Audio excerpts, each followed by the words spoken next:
अब आते हैं जीरा के ऊपर। तो ये जो जीरा है, ये हम लोग मसालेदानी का हमारा बड़ा मुख्य इंग्रेडिएंट है। दाल छोको तो, सब्जी छोको तो, कितनी सारी चीजों में डलता है।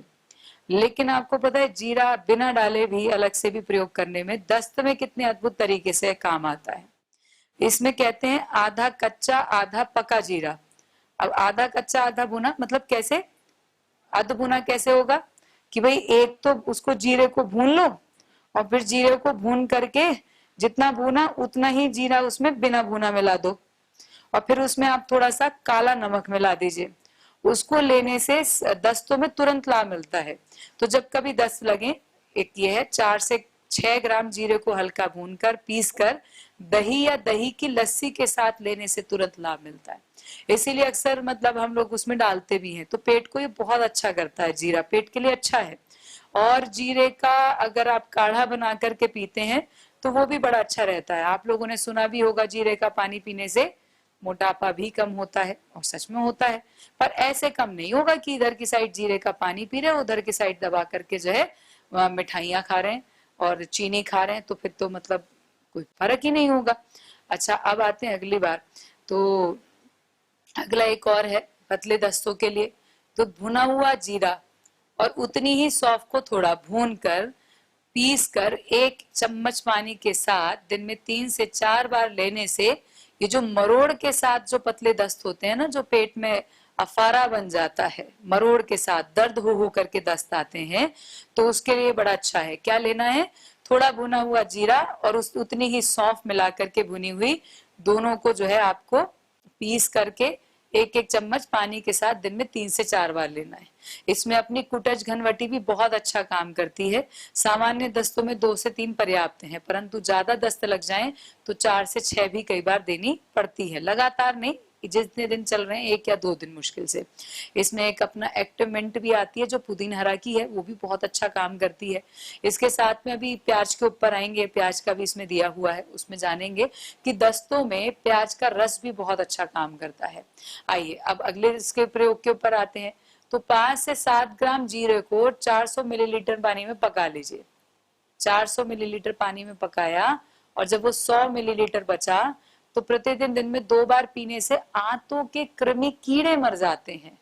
वो तो बहुत ज्यादा हाई डोजेस वाली जो दवाइयां हैं उनको खाने के स्थान पे 2 चीजें, एक तो ये जीरा कि आपने 5 से 7 ग्राम जीरा लेकर के पानी में पका करके उसका काढ़ा बना करके लिया। एक आता है विडंगासव, पतंजलि का भी आता है, दूसरी फार्मेसीज का भी आता है विडंगासव। तो ये जो विडंग आसव आता है ये भी पेट के कीड़ों को खत्म करता है। और आसव लेने की विधि क्या होती है? भोजन के पश्चात, सुबह में भी और शाम में भी, भोजन के पश्चात आप 4 चम्मच पानी लेंगे, 4 चम्मच आसव लेंगे, उसको आप सेवन करेंगे। किसी भी आसव की यही विधि रहती है। चलिए अब अगले पे आते हैं कि 3 से 4 ग्राम जीरे को पानी में उबालकर छानकर मिश्री मिलाकर पीने से मूत्र विकार व प्रदर रोग आदि में लाभ होता है। तो ये लाभ हम लोगों ने किस में और देखा था? इलायची में भी देखा था, और यही लाभ हमें जीरे में भी मिल रहा है। तो मूत्र संबंधित विकारों की समस्या महिलाओं में तो बहुत कॉमन हो जाती है, तो इसीलिए ये सारे प्रयोग सबको पता होने चाहिए। आइए अगले की तरफ चलते हैं। दालचीनी। तो दालचीनी गले के लिए भी अच्छी है, हृदय के लिए भी अच्छी है और पाचन शक्ति को भी बढ़ाती है।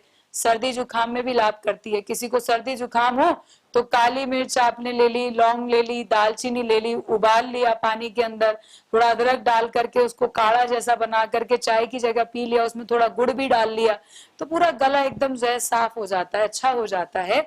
और आइए दालचीनी को और समझते हैं कि ये तो पाचन शक्ति को बढ़ाती है, सर्दी जुकाम खांसी में भी लाभ करती है।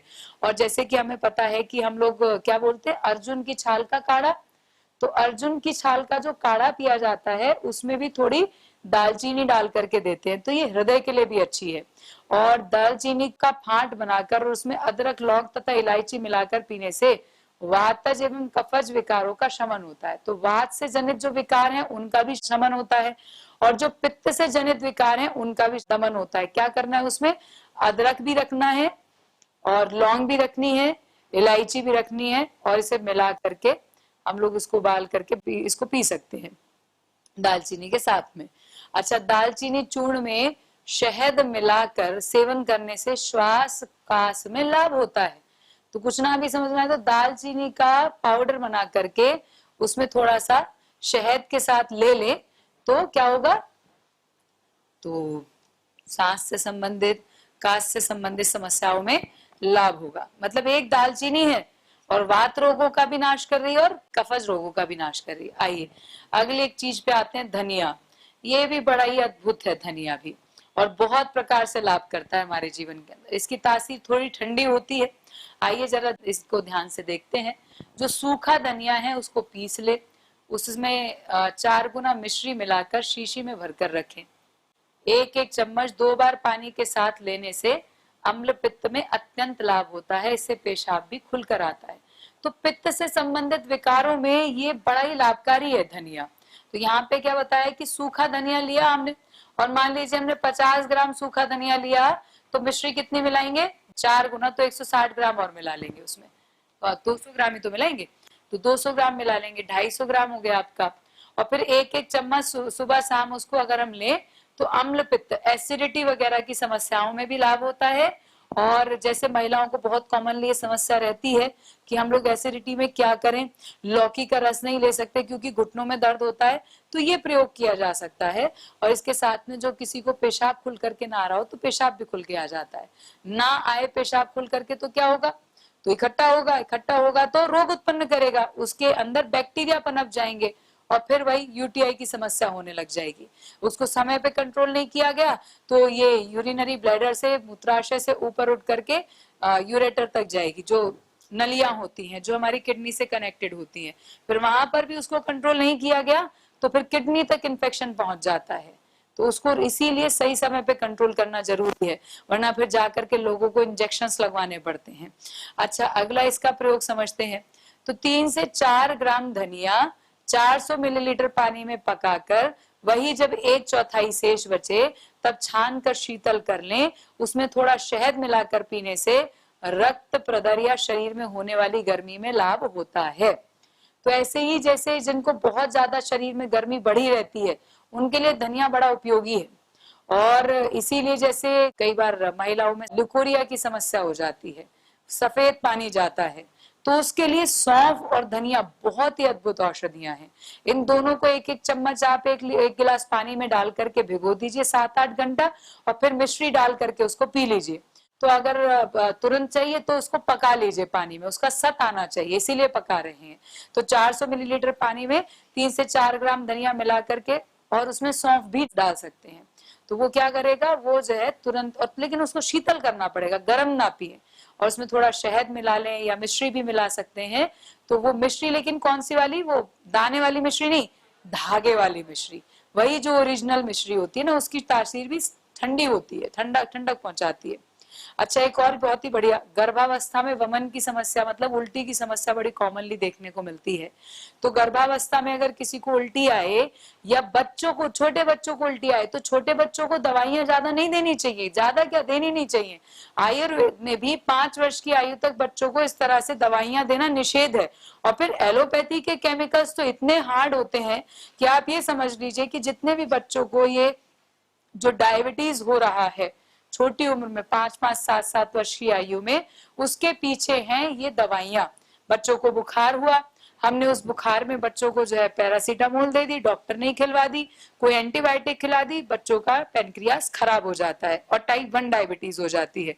तो ऐसी समस्याएं ना हो, इसके लिए हम लोग प्रयास करें कि हमें बच्चों को औषधियां इस प्रकार की ना देनी पड़े।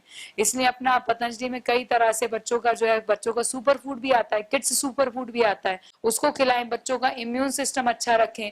बच्चों को गिलोय खिलाएं, तो गिलोय की वटी आती है वो भी दे सकते हैं, गिलोय का काढ़ा बना करके दे सकते हैं। बच्चों को बच्चों वाला च्यवनप्राश खिलाएं, उससे भी बच्चों का इम्यून सिस्टम अच्छा होता है। सर्दियों के समय में बच्चों को 1 गिलास दूध में 1 चम्मच बादाम रोगन का तेल डाल करके दें, उसको पीने से भी रोग प्रतिरोधक क्षमता अच्छी होती है। तो इम्यून सिस्टम को बेहतर बनाइए बच्चों के, ना कि उनको बाद में दवाइयां दी जाए। तो हम उल्टी की बात कर रहे थे, तो गर्भावस्था में या छोटे बच्चों को उल्टी हो तो धनिया जो है उसको 2 से 3 ग्राम धनिया लेकर के उसको कूट कर 400 मिलीलीटर पानी में भिगो कर, और फिर मतलब छान ले, उसमें थोड़ा शहद मिलाकर और थोड़ी थोड़ी देर में पिलाते रहे। मतलब 5-7 घंटे तो कम से कम भीगे, 8 घंटा भीगे तो बहुत अच्छा रहे। तो करीबन 400 मिलीलीटर पानी में 2 से 3 ग्राम धनिया कूट करके मिश्रित करके, अच्छा यहाँ पे तो कूट करके ही डाल लिया, तो आपको इसमें मिलाने की भी आवश्यकता नहीं है। बस जब आप दें बच्चे को तो उसको अच्छे से घुमा ले, और घुमा करके फिर बच्चे को दें या महिला को दें। तो दिन में आप इतना कितना दे सकते हैं, थोड़ी थोड़ी देर में शहद मिला करके उसको देते रहें। उससे बेचैनी भी कम होगी, मन शांत हो जाएगा, उल्टी आनी बंद हो जाएगी, और इस प्रयोग से खूनी दस्त में भी लाभ तुरंत मिलता है। चलिए अगली बात पे आते हैं। अब अगला एक और प्रयोग धनिया का। तो 4 से 5 ग्राम धनिया व उसकी थोड़ी पत्तियों को पीसकर चेहरे पर लगाने से चेहरा सुंदर एवं युवान पीड़िका व झाइयों से रहित हो जाता है। तो ये आपके चेहरे के लिए भी अच्छा है, शीतलता प्रदान करता है। तो आपने पत्तियों को पीसना और लगा देना है। तो इतना अपना तो कितने रूपों में धनिये की चटनी बना करके इसीलिए तो खाई जाती है, शीतलता प्रदान करती है, विशेष रूप से गर्मी में तो वो शीतलता प्रदान करने का काम बड़े अद्भुत ढंग से करता है धनिया। फिर आते हैं जिन्हें काम वासना परेशान करती हो, तो वो भी 2 से 3 ग्राम धनिये का पाउडर कुछ समय तक नियमित रूप से ठंडे पानी के साथ लें, तो अंदर से मन भी शांत हो जाएगा। और प्रतिदिन 5 से 7 नीम के पत्ते चबाकर ऊपर से थोड़ा पानी पीने वाले की भी इस तरीके की समस्या शांत हो जाती है। और ऐसा करने से तीव्र अम्लता, हाइपर एसिडिटी भी तुरंत शांत हो जाती है। ये हाइपर एसिडिटी में आपका धनिया भी काम करता है और नीम की पत्तियां भी काम करती हैं। आइए अगली बात करते हैं, मेथी। ये मेथी भी हम लोगों को बहुत सारे उपयोग तो हम इसके जानते ही हैं मेथी के। मेथी का पानी पीने से क्या लाभ मिलता है? गैस में से लाभ मिलता है, जोड़ों के दर्द में लाभ मिलता है। धनिया ठंडा था पर मेथी थोड़ी गर्म होती है। लोगों को डायबिटीज में लाभ मिलता है। मेथी को अंकुरित करके खाने से डायबिटीज में लाभ मिलता है। और भी मेथी के कई प्रयोग हैं। मेथी कई सारी चीजों के बादीपने को खत्म करती है। इसीलिए जब भी हम काशी फल कद्दू बनाते हैं तो उसमें विशेष रूप से मेथी का छोंक लगाते हैं, क्योंकि उसकी वात बनाने की प्रकृति होती है और वात बढ़ने से रोकने का काम मेथी करती है। वहीं दूसरी तरफ हम कढ़ी भी बनाते हैं, तो क्योंकि कढ़ी भी वात कारक होती है इसीलिए उसमें मेथी का छोंक लगाया जाता है। तो हर चीज के पीछे कितना सुंदर सिद्धांत है। हर चीज के पीछे हमारा जो भोजन हम लोग बनाते हैं ना, तो वो भोजन भी सामान्य नहीं है, वो वैज्ञानिकता के आधार पे है। ये स्वाद के लिए नहीं किया जाता, ये इसीलिए किया जाता है क्योंकि ऐसा करने से हमारा स्वास्थ्य अच्छा रहता है। और जो भोजन हम ले रहे हैं उसमें अगर कोई विकार जन्य प्रकृति है तो वो विकार उत्पन्न नहीं होता। इसने कुछ चीजों में जीरे का, कुछ चीजों में मेथी का। तो अब करेला बनाते हैं तो उसमें किसका लगाते हैं? सौंफ का। हर चीज के पीछे सिद्धांत है। आइए अब जरा मेथी की बात करते हैं। तो 1 चम्मच मेथी को रात को 1 कप पानी में भिगो दें और प्रातः उस पानी को पीकर मेथी को भी चबा चबा करके खा लें। इससे डायबिटीज में लाभ होगा और इससे होने वाली कमजोरी व वात रोगों में, हृदय रोगों में भी ये लाभ करेगा। इसके साथ में फिर एक प्रयोग आता है घुटनों के दर्द के लिए, जोड़ों के दर्द के लिए। ये बहुत सारे लोगों ने सुना भी होगा। मेथी, हल्दी और सौंठ, इनको बराबर मात्रा में चूर्ण को मिला करके रख लें। 1-1 चम्मच सुबह शाम गुनगुने पानी या गुनगुने दूध से इसका सेवन करें, तो इससे जोड़ों के दर्द, कमर के दर्द, सभी प्रकार के वात रोग व सूजन खत्म हो जाती है। लेकिन जिनका पित्त बहुत बढ़ा हुआ रहता है तो उनका पित्त बढ़ने की संभावना रहती है, तो उसको शांत करने के लिए हम एलोवेरा जूस का सेवन भी इसके साथ में कराते हैं। हालांकि एलोवेरा जूस को अगर गर्म पानी के साथ में लिया जाता है तो वो भी जोड़ों के दर्द की समस्या में काफी लाभ पहुंचाता है हम लोगों को। तो आइए, हल्दी, मेथी, सौंठ का तो हमने सुना भी हुआ है। पुराने अर्थराइटिस के जो रोगी हैं उनको नियमित रूप से लंबे समय तक इसका सेवन आशातीत लाभ प्रदान करता है। अब आते हैं अगले। तो अर्थराइटिस और मधुमेह के रोगियों के लिए मेथी बहुत लाभकारी है, ये तो हमें समझ में आया। इसको अंकुरित करके खाने से भी ये बहुत लाभ देती है। तो मेथी को भूनकर, पीसकर कॉफी की तरह काढ़ा बनाकर थोड़ा सा अदरक मिलाकर पीने से सर्दी कफ में लाभ होता है। कॉफी की तरह काढ़ा मतलब पानी में भी बना सकते हैं, और गुजरात में तो लोग इसको कॉफी की तरह यूज भी करते हैं। इसको भून करके इसी के दूध के अंदर उबाल करके कॉफी जैसा बना करके टेस्ट बिल्कुल वही आता है। तो उससे हम लोगों को कफ इत्यादि की समस्याओं में भी लाभ मिलता है। आइए जरा राई की बात करते हैं। तो राई को बारीक पीसकर शोथ युक्त स्थान, मतलब जहां सूजन आई हुई है वहां पर अगर लगा करके इसे बारीक पीस करके पट्टी बांधे तो सूजन उतरती है। तो ये राई सूजन उतारने का काम करती है। और साथ में सिर दर्द में राई को माथे पे पीस के लगा लिया जाए और कनपट्टी पे लगा दिया जाए तो इससे आराम मिलता है सिर दर्द में। बड़ा अद्भुत लाभ है ये। और तो और राई के चूर्ण में अगर सिरका मिला दिया जाए तो इसे त्वचा रोग और में लगाने से लाभ होता है। दांत खाज खुजली में भी राई काम करती है। आओ लौंग की बात करते हैं। लौंग भी बहुत तरह से लाभ करती है।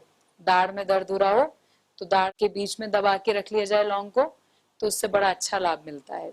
अच्छा, इस सिर दर्द में जैसे राई को यूज करते हैं तो ऐसे ही लौंग का भी प्रयोग किया जाता है। लेकिन लौंग मात्र सिर दर्द नहीं, जिनको आधा सीसी का माइग्रेन का दर्द होता है उसमें भी लाभ करती है।